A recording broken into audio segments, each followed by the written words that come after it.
Irene Matys, we've known each other for a few years. You are a food stylist. You are a recipe curator, local farm to table advocate. Thank you so much for taking the time to sit down with me today on the Fact Up podcast. Thank you so much for having me, Jim. Excited to be here. It's a pleasure to have you, and I wanted to have you as a guest today because you kind of you've been doing the right thing for many years. And I'm a big fan of yours. I've always been a big fan of yours. And when I Aw, reached thanks, out to Jim. you on social, I think it was Instagram, I reached out to you like 3-4 years ago. I'm like, who is this Irene lady? I love her photos. I mean, if you have a chance to get on Instagram, get on her Instagram profile. Every photo that this woman posts is amazing. And I'm speaking to her as if she's not here. You're here. You're right here. I'm here. I'm Check out here. the Thank Instagram you. profile. You're a Thank you're you a very consistent much, Jim. guest. Thank you.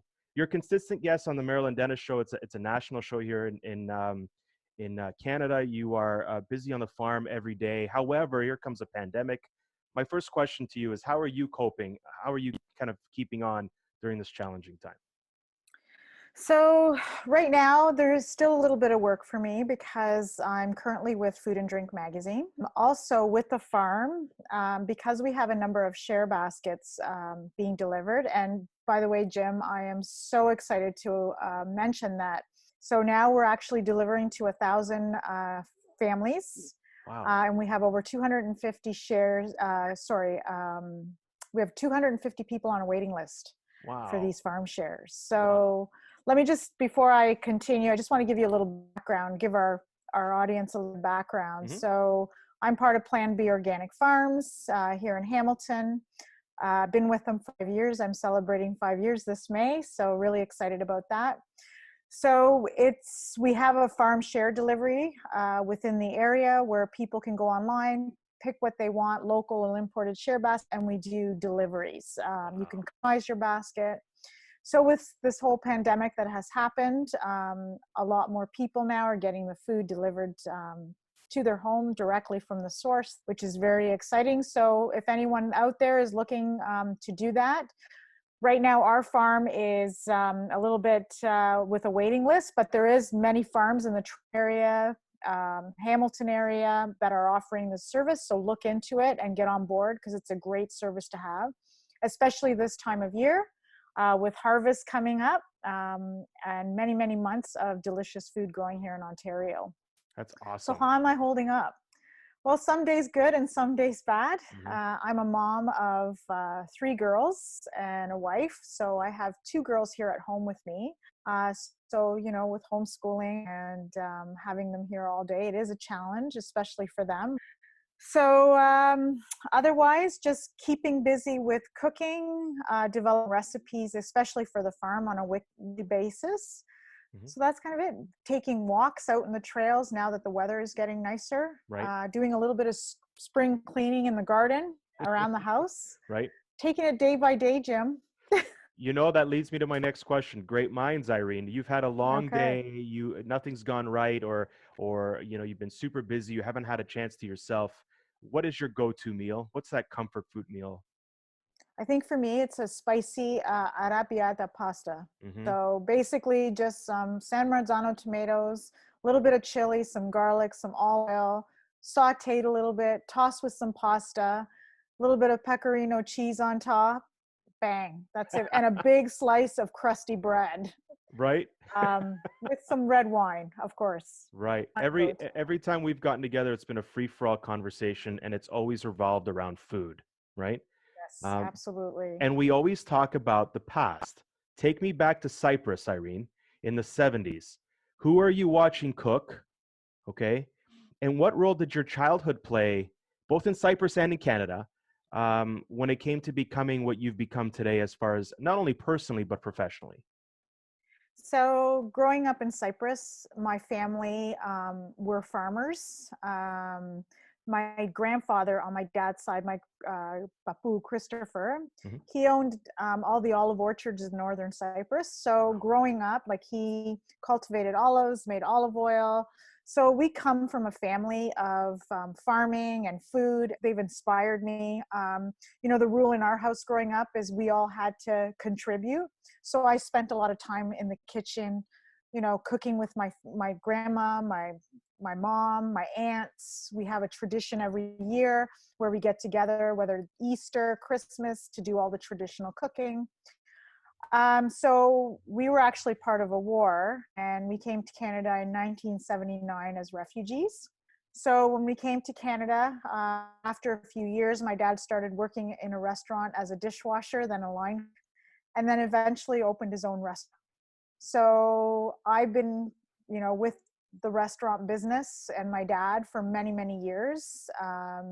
So I've always had passion for it, because with my parents both working and me being the oldest, I was always left to maintain the house, because, having a restaurant, Jim, the hours were crazy for my parents. So I was always left behind to kind of maintain everything. So I grew up, but I've always had a passion for it. Just before I was going to go to university, I went to go to culinary school and become a chef. Well, my father squished that right away and said, nope, restaurant business is not for you. Right. So, he wanted me to get a business degree, go to university, of course, get married, have children, because he wanted me to enjoy my life. He didn't want me to spend, all those weeks and days and years in a restaurant. After having my third child, Christina, I ended up being a stay-home mom. I left the industry, the financial industry, and I went to culinary school. So I went to Liaison Culinary School, graduated from that, and then here I am, back in the kitchen doing what I love the most. So 5 years ago, I decided, I had a conversation with my father about how fortunate we were to be here in Canada, and how Canada provided life for us, a beautiful life. So we had this conversation about giving back to Canada for what they've done for us. So for me, it was all about food. It was because that's what connects us.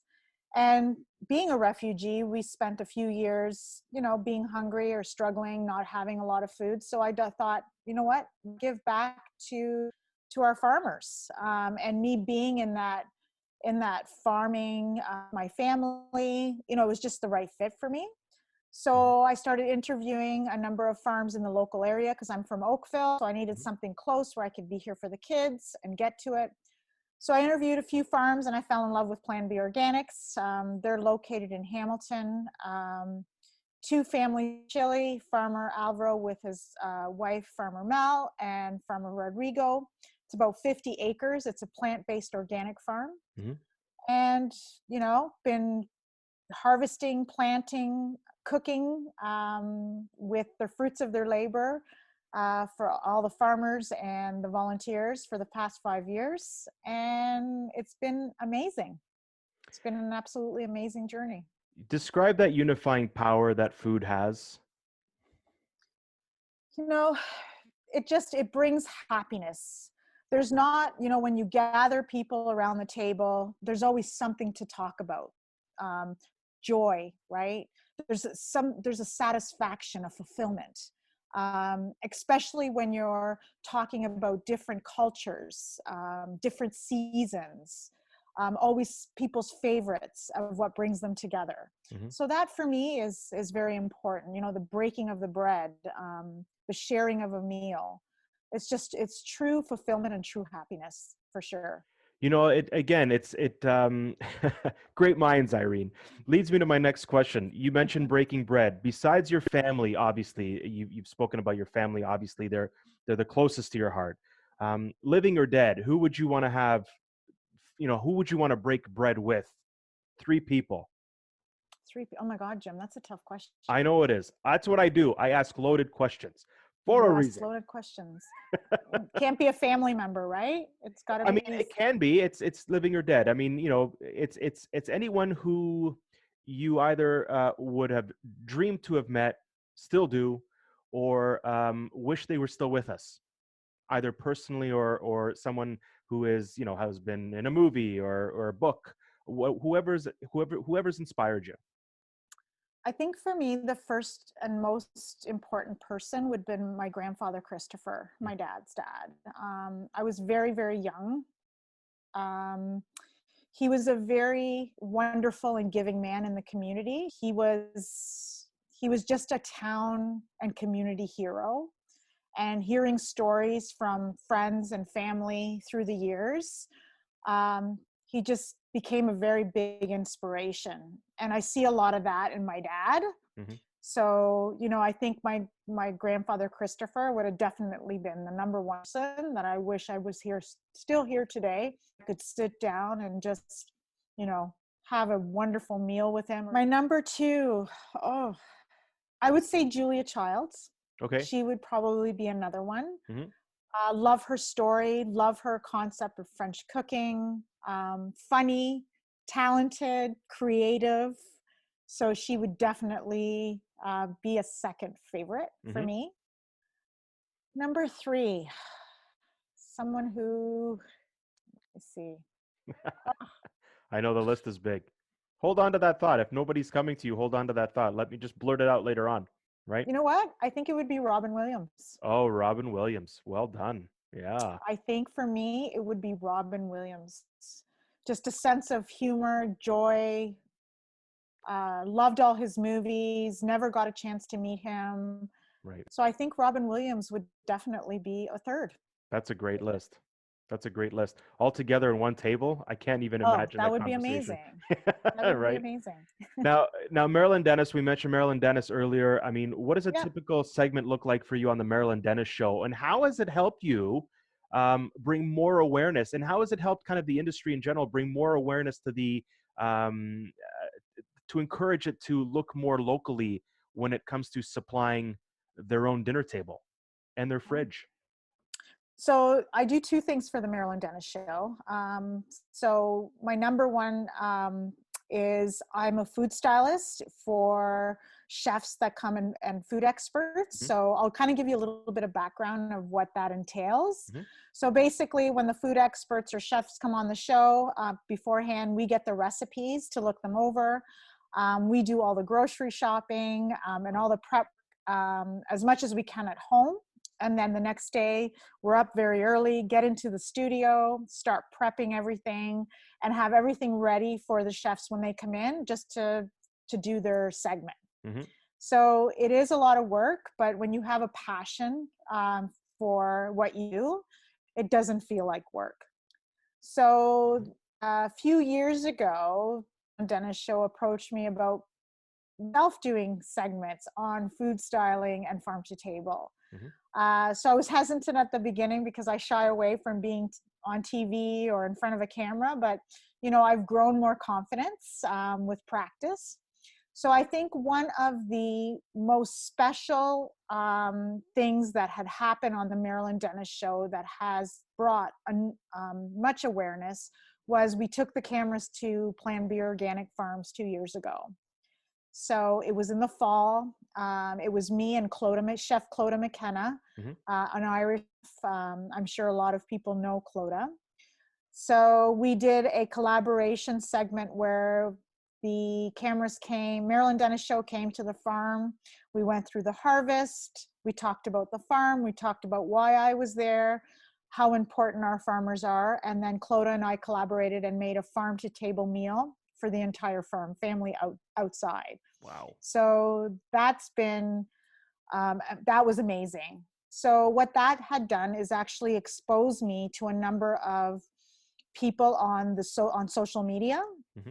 So I gained a number of followers from being on the show. And now I'm able to share on my social media page the importance of farm to table and my journey on the farm. So I actually take people on a journey the days I'm on the farm, so they know behind the scenes, what we're up to, what we're growing, we're doing, how hard our farmers are working, and then take that food and create delicious, accessible farm to table recipes for families to enjoy at home. Are you surprised that people have responded so positively to the local, to supporting local and shopping local? Are you surprised that it's been amplified, it seems, during this pandemic, or has that support for local always been there? You know what? Well, it hasn't always been there Mm-hmm. because I look at our numbers prior to this pandemic, like we weren't even doing half that many shares of delivery, not alone have a 250 people waiting list. Mm-hmm. So I think this pandemic has really sparked up the importance of local farming, and how important it is to access food, right? Because, oh my God, what if our food's running out, or our borders are closed, or, you know, our farmers are always here for us, no matter if it's a pandemic or not. We still need they are a crucial part of our lives. Without them, we have no food on our table. So I think is leading up to getting more people involved, because I've noticed in the past 2 years, there's been a lot of exposure and a lot of hype about farm to table. Mm-hmm. So locally, whether it be a dairy farmer, a meat farmer, a veggie farmer, a local honeybee artisan, like, you know, whatever was local. Mm-hmm. So there just seems to be more exposure in the past 2 years. But I think now with this pandemic, especially realizing that you can get fresh local food delivered right to your door, straight from the farm, Mm-hmm. right? So, you know, I'm hoping that as bad as this pandemic and devastating it is, I'm hoping people will continue to support our local farmers. Very important. They're very important aspect of our daily lives. Right. Yeah, I couldn't agree more. And I personally, I mean, you are in a far better position to predict this, but from my position, I'd see that it's been a reappreciation or a renewed appreciation for the local product, for the local small business, the local small farmer. Um, Yeah. that said, have you ever been confronted with so much emotion over a food experience, Irene, that it's brought you to tears? Yes, I think I go back to that Marilyn show segment. Hmm. Just seeing my family, my farm family, been given the opportunity, like on this incredible TV show, to share their story, to share what they do, and then sit down with them and the producers outdoors and enjoy a beautiful meal that was created by the fruits of their labor, and seeing the smile on their faces and the joy in their hearts that they've been recognized. I think for me, that was very emotional and something that I will cherish and treasure forever. That's awesome. Yeah. What's a part of the world that you haven't been to that you're yearning to visit strictly to eat your face off? To eat my face off? Oh, I would say Thailand. Thailand. What is it about Yeah. Thailand that's pulling you? I'm a big fan of Thai food. Hmm. So, but also I think the country itself, Hmm. how beautiful it is, how exotic it is. They cook a lot with fresh herbs Hmm. and fresh food. I just really love their culture, like, you know, the harvest of coconut, you know, the Thai basil, um, you know, the Thai curries, and I like it spicy. So I think for me, Thailand is on that's one of my top on my bucket list. But I think one of the things that I really would like to do in Thailand is actually go for a culinary experience Hmm. where I do authentic Thai culinary school. Oh, Yeah, wow. yeah, Can I come? absolutely, Jim. Absolutely. Right. Listen, I know how busy you are and you have a waiting list. I don't want to keep you. This is actually my last question. Where do you Okay. feel your culinary soul lives? What do you mean by that? Where it I mean, lives? like, where does your culinary soul live in that when you go back to a place that you've been before? Is there a place that you've been that you feel this is kind of this is my jam. These ingredients are my jam. There's a travel soul where you feel like if you land, for instance, in Cyprus, you Yeah, feel, oh my God, I can't. My innards are melting. I can't speak. yeah. Is there a place that you've been um, that speaks to you on a culinary level where you feel this is my utopia right here? I would say going back home, Hmm. definitely. Cyprus is my home. It's my culture. It's what I've been raised eating, my history, my roots.